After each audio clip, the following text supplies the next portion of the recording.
Hey, what is going on, guys? Welcome back to the channel. In today's video, I'm going to be discussing Dricus du Plessis versus Sean Strickland. It went down last Saturday, and there's been a lot of controversy surrounding the main event. How people scored it. Oh, was it a robbery? Was it not a robbery? This and that. I'm going to get into all of it in this video. Let's get right into it. So firstly, let's begin by breaking down the fight, giving my reaction to the fight, whether or not I thought it was a robbery, the ins and outs, all that different stuff. Let's get right into it. So the first thing is the fight. Let's actually break down the fight. And I'm not going to go exactly round by round because, it would take a long time to do that, and it's not something I'm too interested in doing. But I will kind of go round by round to an extent. I'm not going to break down every single punch that went down, but let's kind of break down what happened. Round one, Sean Strickland goes out there, punched the jab, and just based off the first round, I was sitting there in my seat as someone that picked Dricus du Plessis to win via second round or third round knockout. And I was like, dude, this first round, if he loses like this in the first round, there's no way he's coming back. I was literally sitting there at the end of the first round like, dude, it's over.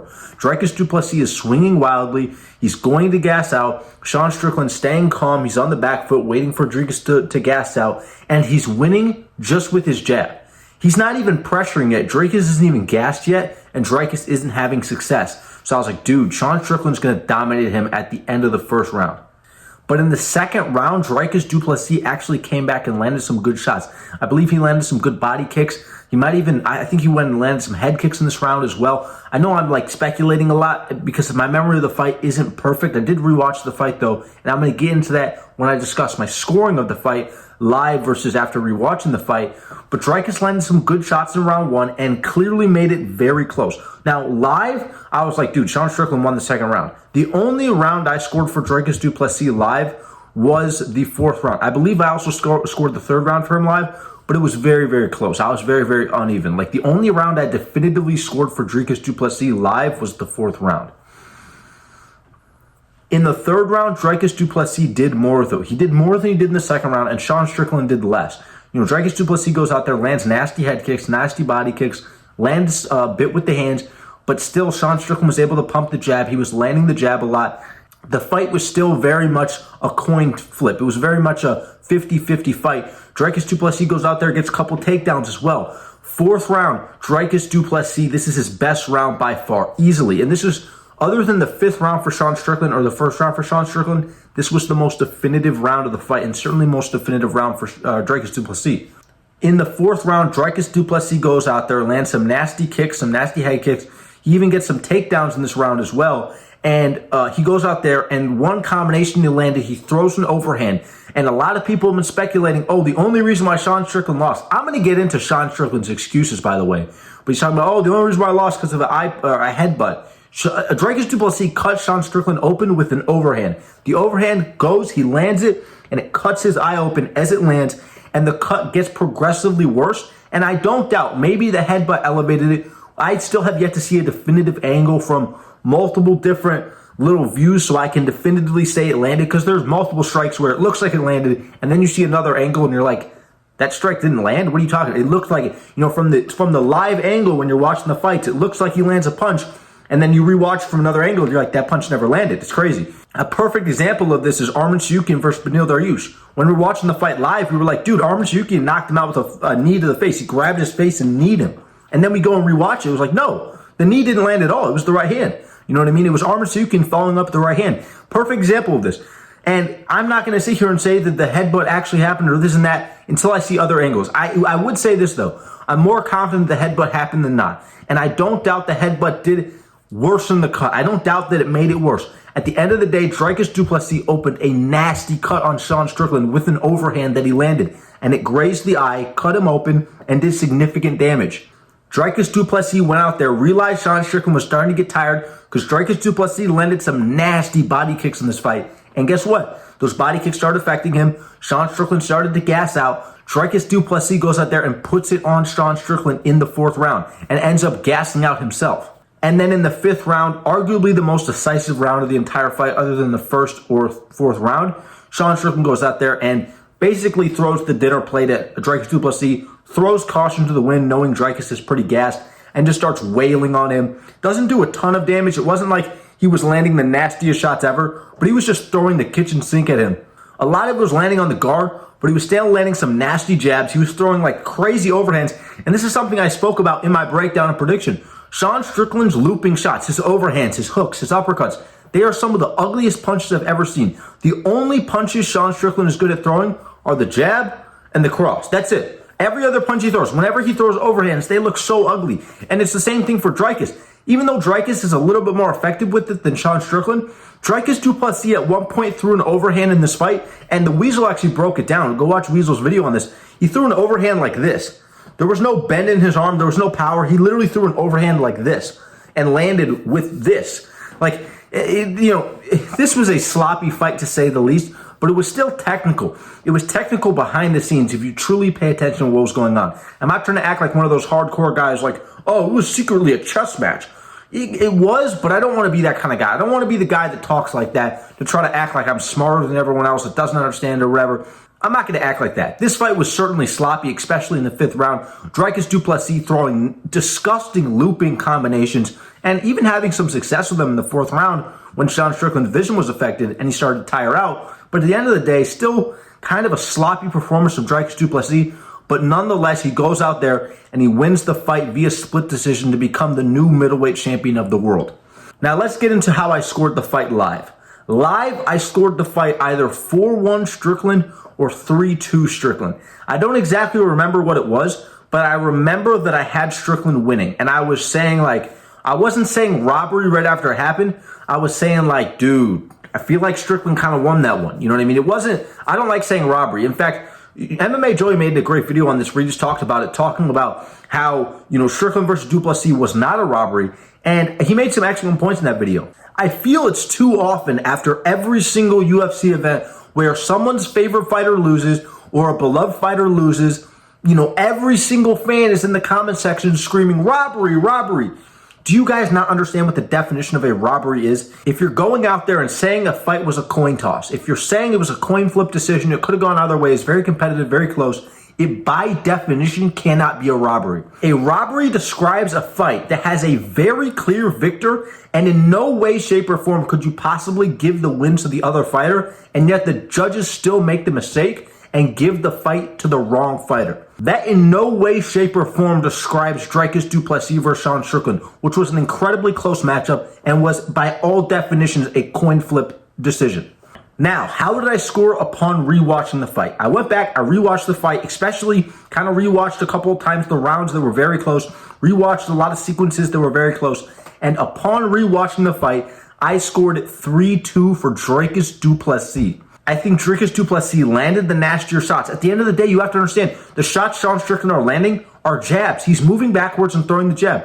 Dricus du Plessis, although he's missing a lot of his punches, I believe people looked at the shots that Dricus du Plessis were missing, and every time he missed, they were looking at that as like a boost for Sean Strickland. And this includes myself, because I was feeling Sean Strickland won the fight to begin with. And I'm not saying there's not an argument that Sean Strickland won.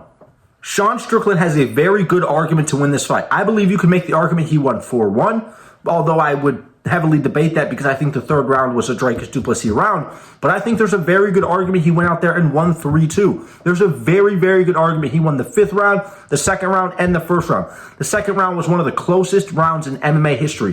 One of the closest rounds I have ever seen. But like I said, in my personal opinion, upon rewatching it, I scored the fight 2, 3, and 4 for Dricus du Plessis. And, I really thought the forward pressure, the aggression of Dricus du Plessis, the fact that he was landing nasty body kicks, and of course, most of what he was throwing was missing. But when he did land with his overhand looping shots, whatever his combinations, they were nasty and they were having a lot more effect than when Sean Strickland landed. On top of that, he was landing nasty head kicks, and he landed multiple of them throughout the fight, and especially in the rounds that he won, in my opinion, and he also got takedowns. So when you look at the significant strike stats, and oh my God, I absolutely hate. Go watch MMA Joey's most recent video where he discusses, fans' reactions and Sean Strickland's reaction to losing the fight. He brings up an excellent point, and this is a point that a lot of other great YouTubers have brought up as well. Stop looking at significant strike stats to determine fights.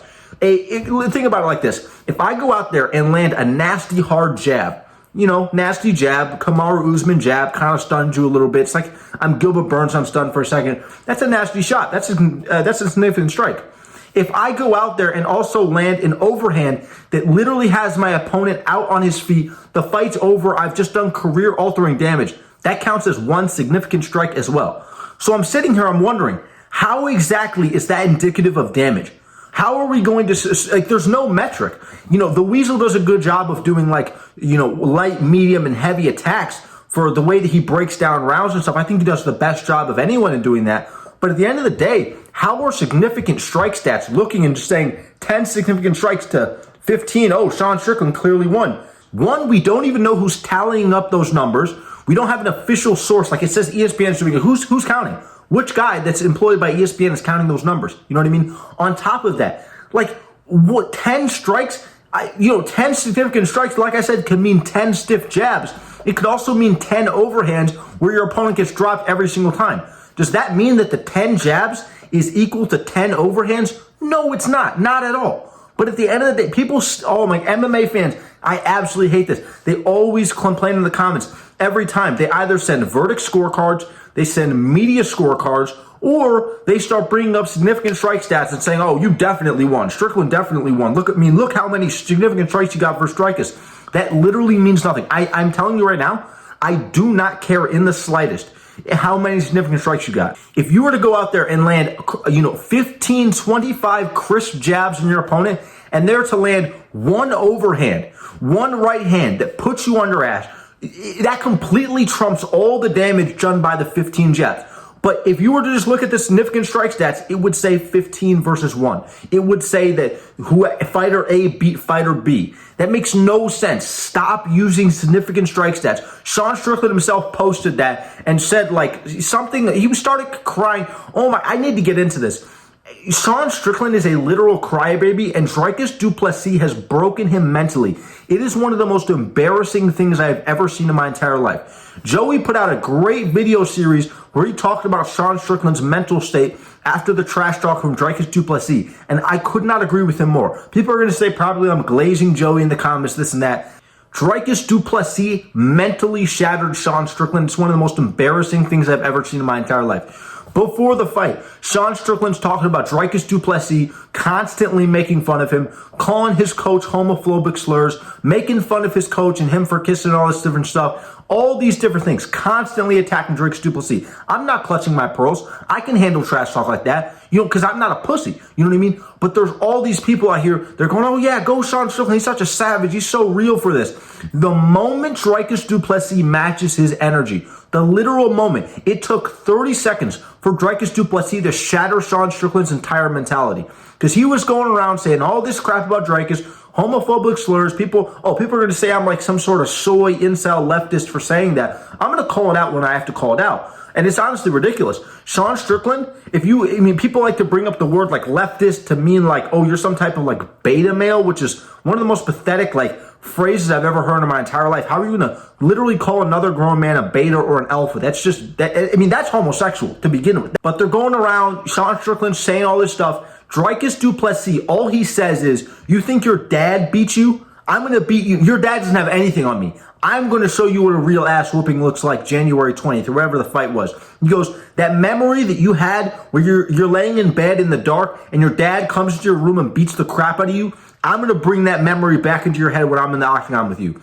But that's literally all it took. Sean Strickland's entire mentality shattered in mere seconds. He started doing one of these things where he's grabbing the mic and twitching around. He started blinking. He started, slurring his words. He started getting really pissed off. He even admitted that it severely got to him. Then, this so-called alpha male who's known for being such a savage and so real, a man that literally made fun of, this man literally called Khalil Roundtree gay and literally tried to make fun of Khalil Roundtree for crying, talking about his past self. Basically, if you guys haven't seen this, a media member asked Khalil Roundtree this question. They said something on the lines of, what would you tell your younger self? If you could have a conversation with your younger self, what would you tell him? And Khalil Roundtree basically says, I know this sounds cliche, but I would tell him your life matters. And then he started breaking down because he was kind of reliving the memories of him as a child and the hardships he went through when he was a child. And Sean Strickland gets on Twitter, starts calling him gay, starts saying as a grown man, you know, as a man, you can never cry on camera. You can never cry as a man. You can't show emotion. That is literally one of the most hypocritical statements I've ever seen in my entire life, because Sean Strickland went on the Theo Von podcast and started bawling his eyes out, crying about the words Dricus du Plessis said to him. He's crying about the words that another grown man said to him decades removed from this situation in his life. Sean Strickland goes around, and I don't think it's okay to make fun of things like that. I'm not going to sit here, you know, but at the end of the day, if you bring that type of energy, if you start making fun of someone in that way, you start really attacking them, pushing them, calling their coach homophobic slurs, you know, going after their team, all this stuff, and they're going to retaliate. You know what I mean? You whatever you put out, you're going to have to be able to take back. You know, you're going to have to, whichever you dish, you got to be able to take. And Sean Strickland, the moment someone kind of pushed back and said something to him and stopped allowing him to be this type of bully, he started breaking down in tears on the Theo Von podcast. And I could get into all the different hypocrisies of Sean Strickland, like talking about how, Ian Gary's wife and this and that and all this different stuff. And then literally on the Theo Von podcast, just a couple weeks removed, he's saying one of the things you can never talk about as far as trash talk is a man's wife. You never talk about a man's wife. Literally a couple weeks before then, he's making fun of Ian Gary's wife. Completely hypocritical. But that's not the point of today's video. Sean Strickland embarrassed himself mentally. And then Dricus du Plessis, after all of this, he goes out there, he beats Sean Strickland via decision. Sean Strickland gets on Twitter, he gets on Instagram. He literally starts crying. I mean, this man, and I got to get into this as well. This man DM'd Dricus du Plessis like his daddy. And people are going to say I'm glazing Dricus du Plessis. Sean Strickland, the man that's a so-called alpha male who can take anything and he doesn't give a crap, he doesn't give a damn what anyone else says about him and this and that. The man started DMing Dricus du Plessis, begging for forgiveness and saying, Daddy Dricus, is there anything you wouldn't like me to make fun of anymore? Also, could you please just, Daddy Dricus, never make fun of my family and my childhood again? And Dricus literally, because Sean Strickland said, if there's anything you wouldn't like me to make fun of, Daddy Dricus, that's a real text by him. He goes, Daddy Dricus, if there's anything you wouldn't like me to make fun of about you, just let me know. Dricus du Plessis, like the ultimate Chad, responds by saying, listen, I don't give a damn what you say about me. There's a reason why I have the thickest skin in the UFC. There's not a single word you could say to me. There's not a single phrase or comment you could make about me that would affect me in the slightest. You can say whatever you want. I won't make fun of your childhood anymore. I won't cross that line anymore. But you can still say whatever you want. It's not going to affect me in the slightest. It's not going to affect how I view you. I don't give a fuck. And that is truly what people think Sean Strickland truly is. That's what Dricus du Plessis is. People always talk about how real he is and how, Sean Strickland has literally gone on podcasts and constantly talked about how, he ups his personality, how what he shows on camera is not what he's truly like, how he significantly ups it because it gives him attention. That is the definition of faking it till you make it. He's literally he's the Colby Covington of middleweight. You guys, you know what I mean? He's literally the Colby Covington of middleweight. He fakes his personality, self-admittedly fakes his personality because it gets him attention. And it didn't get him attention before he started faking it. I mean, when did Sean Strickland suddenly start getting attention? When he started saying outlandish stuff in the media. Now, we coincide that. We kind of put that next to Sean Strickland saying he ups his personality and he kind of puts on a show because it gets him attention. If that's not the definition of faking your personality, then I don't know what is. He's literally the Colby Covington of middleweight. Dricus du Plessis is someone that he's a no BS kind of guy. He's not going to fake it. He gives his true personality, and whether people like it or not, he doesn't care. He's not affected. He doesn't care how many social media clicks he gets like Sean Strickland does. He doesn't care about these kind of things. He literally doesn't care. And because of that, Sean Strickland can go out there and say, I don't care. When Dricus du Plessis says it, he actually means it. And that's the difference. Sean Strickland was mentally broken by Dricus du Plessis, and I feel like that's one of the reasons he won. That's one of the reasons Dricus du Plessis won. I highly advise all of you to go back and watch MMA Joey's 2 most recent videos discussing, was UFC 297 Sean Strickland versus Dricus du Plessis a robbery? And also Sean Strickland being a hypocrite, Sean Strickland making excuses, all those different videos on Sean Strickland from MMA Joey. They've been a phenomenal series by him. I have to shout out any other creators.